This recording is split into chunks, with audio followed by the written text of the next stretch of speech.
Hello students, this is Akanksha ma'am and welcome you again to the next class of English grammar। ठीक है, अब आ जाओ। आज का टॉपिक हमारा जो है वो थोड़ा हट के है, फिगर ऑफ स्पीच। ये होता क्या है? जनरली बोला जाता है कि English is a very beautiful language. और कैसे मान ले कि इंग्लिश ब्यूटीफुल है? ब्यूटीफुल तो जनरली हम इंसानों के लिए करते हैं। कोई सब्जेक्ट, कोई नॉन लिविंग थिंग ब्यूटीफुल कैसे हो गया? तो इंग्लिश की ब्यूटी देखेंगे हम किससे? इस फिगर ऑफ स्पीच से देखेंगे। ठीक है, फिगर ऑफ कोई भी बात बोलते हैं ना आप, तो सीधा भी बोल सकते हैं और आप उस बात को थोड़ा सा सजा के भी बोल सकते हैं। सजा के बोलना मतलब कि सामने वाले पर उसका प्रभाव ज़्यादा पड़े। सजा के बोलने का मतलब ये है कि जैसे मैं आपको एग्जाम्पल एक लिख के दिखा रही हूँ। जैसे कि कोई एग्जाम्पल है कि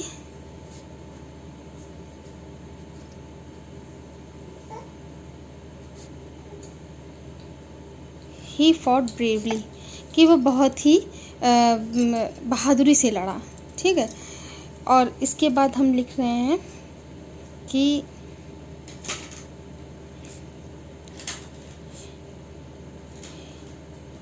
he fought like a lion.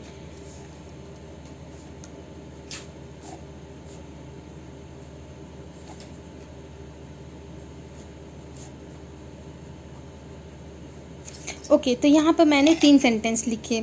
मैंने आपको सिंपली बोला कि ही फॉट ब्रेवली, वह बहादुरी से लड़ा। ठीक है, ही फॉट ब्रेवली, वह बहादुरी से लड़ा। ये सिंपल लैंग्वेज में बोल दिया।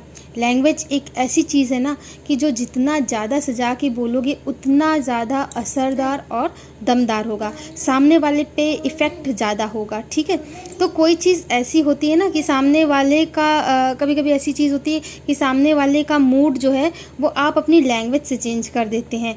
और तो थोड़ा सा लैंग्वेज, नो डाउट इंग्लिश बहुत ब्यूटीफुल लैंग्वेज है और इसे आप बहुत अच्छे से सजा के बोल सकते हैं। और इसको हम सजाते किससे हैं?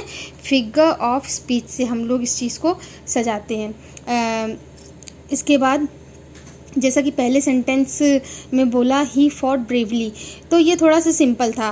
बट नेक्स्ट सेंटेंस में बोला कि he fought like a lion, को हम कैसे लॉयन को, क्योंकि हम लोग बहादुरी से एसोसिएट करते हैं। जो लॉयन है, लॉयन, तो लॉयन मतलब बहादुरी से इसको हम लोग एसोसिएट करते हैं। फिर नेक्स्ट में बोला कि he was a lion in the fight. Third वाले सेंटेंस में बोला कि he was a lion in the fight, कि वह तो मतलब इस लड़ाई में शेर था। तो यहाँ तो उस व्यक्ति को डायरेक्ट ही शेर बोल दिया। तो आपको लगेगा कि कोई व्यक्ति एनिमल कैसे हो सकता है, तो यहाँ हम उसमें शेर वाली क्वालिटीज़ बता रहे हैं। सेकंड सेंटेंस में थोड़ा इनडायरेक्ट कंपैरिजन किया कि शेर की तरह फाइट किया।